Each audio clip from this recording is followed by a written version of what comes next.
विद्यार्थी मित्रांनो नमस्कार. मित्रांनो LLB 3 year cap round first साठी आजपासून कॉलेज ऍडमिशन सुरू झालेलं आहे आणि मग तुम्ही हे कॉलेज ऍडमिशन किती दिवस घेऊ शकता याची शेवटची तारीख काय आणि बेटरमेंट आणि फ्रीज याबद्दल काही कॉमन डाऊट विद्यार्थ्यांच्या मनामध्ये आहेत. जसं की बेटरमेंट किंवा फ्रीज हे किती तारखेपर्यंत करता येणार, केव्हापर्यंत आपल्याला करता येणार आहे. फ्रीज केलं असेल तर ते चेंज करून बेटरमेंट करता येईल का? किंवा बेटरमेंट केलं असेल तर ते चेंज करून फ्रीज करता येईल का? त्याचबरोबर बेटरमेंट केल्यावर कॉलेजमध्ये जाऊन आपल्याला रिपोर्ट करावा लागतो का? आणि बेटरमेंट केले आणि सेकंड राउंडला समजा दुसरं आपल्या आवडीचं किंवा चांगलं कॉलेज नाही भेटलं, तर परत जे फर्स्ट कॅप राउंडला कॉलेज अलॉट झालं होतं त्याच्यामध्ये ऍडमिशन घेता येईल का? या प्रश्नांची उत्तरं आपण या व्हिडिओमध्ये पाहणार आहोत. तर मित्रांनो, मी प्राध्यापक डॉक्टर वैभव इंगळे आणि तुम्ही पाहताय इन्फॉर्मेशन कट्टा हे युट्यूब चॅनल. तर पहिला डाऊट आहे, फ्रीज केलं असेल तर चेंज करून बेटरमेंट करता येईल का? तर मित्रांनो, तुम्ही फ्रीज केलं असेल तर तुम्हाला बेटरमेंट करता येईल आणि बेटरमेंट केलं असेल तर फ्रीज करता येईल आणि ते कशा प्रकारे करायचंय याचा व्हिडिओ आपण बनवलेला आहे, हाऊ टू चूज बेटरमेंट ऑब्लिक फ्रीज म्हणून. तर तो तुम्ही पाहून घ्या. त्याच्यामध्ये सविस्तर डिटेल माहिती दिलेली आहे. त्याची लिंक मी तुम्हाला डिस्क्रिप्शन बॉक्समध्ये आणि वरती आय सेक्शन मध्ये दिलेली आहे. दुसरं आहे, बेटरमेंट केल्यावर कॉलेजमध्ये आपल्याला जावे लागेल काय? तर मित्रांनो, बेटरमेंट केलं असेल तर तुम्हाला कॉलेजमध्ये जायची गरज नाहीये. परंतु जर तुम्ही फ्रीज केलं असेल तर फर्स्ट कॅप राउंडच्या ऍडमिशनच्या शेवट तारखेपर्यंत तुम्ही जाऊन कॉलेजमध्ये ऍडमिशन घेऊ शकता. आणि तिसरं जे आहे, बेटरमेंट केलं आणि सेकंड राउंड मध्ये चांगलं किंवा दुसरं कॉलेज अलॉट झालंय पण मला जे हवंय ते कॉलेज अलॉट झालं नसेल, तर जे आता फर्स्ट कॅप राउंड मध्ये ज्याला आपण बेटरमेंट करतोय त्याच कॉलेजमध्ये आपल्याला ऍडमिशन घेता येईल काय? तर मित्रांनो, एकदा जर का तुम्ही बेटरमेंट केलं आणि नेक्स्ट राउंड मध्ये त्याच्या वरचं कुठलंही कॉलेज भेटू देत, दुसरं जर कॉलेज अलॉटमेंट झालं तर तुमचं फर्स्ट कॅप राउंडचं सीट हे ऑटोमॅटिकली डिलीट होतं, कॅन्सल होतं आणि तुम्हाला त्या फर्स्ट कॅप राउंडच्या बेटरमेंट केलेल्या कॉलेजमध्ये ऍडमिशन घेता येत नाही.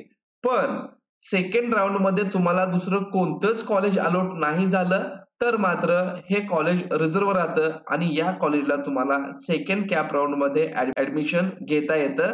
पण केव्हा? जर दुसरं कोणतंच कॉलेज अलॉट नाही झालं तर. दुसरं एखादं कोणतंही कॉलेज तुम्हाला अलॉट झालं तर फर्स्ट कॅप राउंडचं सीट ऑटोमॅटिक कॅन्सल होतं. तिथं तुम्हाला परत ऍडमिशन घेता येणार नाही. आणि आणखीन एक महत्वाचा प्रश्न म्हणजे बेटरमेंट किंवा फ्रीज आपण केव्हापर्यंत करू शकतो?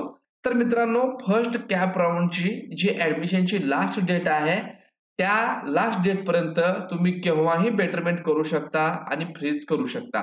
पण फ्रीज करून तुम्ही जर ऍडमिशन घेणार असाल तर तुम्ही सकाळी लवकर, लास्ट डेट जी आहे ती आपण पाहणार आहोत, तर त्या डेटला सकाळी लवकर फ्रीज करून तुम्हाला कॉलेजमध्ये रिपोर्ट करायचं आहे.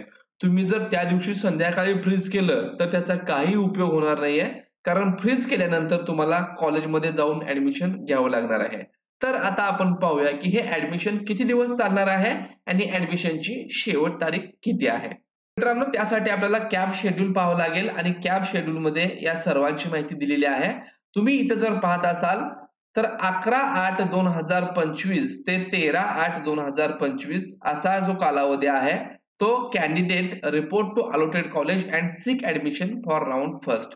म्हणजेच आजपासून 11 ऑगस्ट 2025 ते 13 ऑगस्ट 2025 या 3 दिवसामध्ये तुम्हाला तुमचं कॉलेज फ्रीज करायचंय, त्याचं अलॉटमेंट लेटर प्रिंट करायचंय, सीट एक्सेप्टन्स लेटर प्रिंट करून सर्व डॉक्युमेंट घेऊन जाऊन त्याचे झेरॉक्स 2-2 सेट काढा आणि तुम्हाला सगळे ओरिजिनल डॉक्युमेंट घेऊन कॉलेजमध्ये जाऊन ऍडमिशन घ्यायचं आहे. आणि बेटरमेंट देखील तुम्ही 13/8/2025 रात्री 11:59 पर्यंत करू शकता. आणि जर तुम्हाला फ्रीज करायचं असेल तर तुम्ही आज फ्रीज करू शकता, 12 तारखेला करू शकता, 13 तारखेला करू शकता. आणि जर तुम्हाला 13 तारखेला विचार बदलला आणि फ्रीज करायचं असेल तर ते सकाळी लवकर करा. म्हणजेच एकदा का तुम्ही फ्रीज केलं तर कॉलेज टायमिंग मध्ये जाऊन तुम्हाला ऍडमिशन घ्यायचं आहे. पण तुम्ही शेवटी 5ला, संध्याकाळी 5ला, 6ला फ्रीज केलात तर त्याचा काही उपयोग होणार नाही. कारण फ्रीज केलं आणि ऍडमिशन नाही घेतलं तर तुमची मिळालेली सीट ही ऑटोमॅटिकली कॅन्सल होणार आहे. तर मित्रांनो, अशा प्रकारे 13/8/2025 ही ऍडमिशन घेण्यासाठी लास्ट डेट आहे.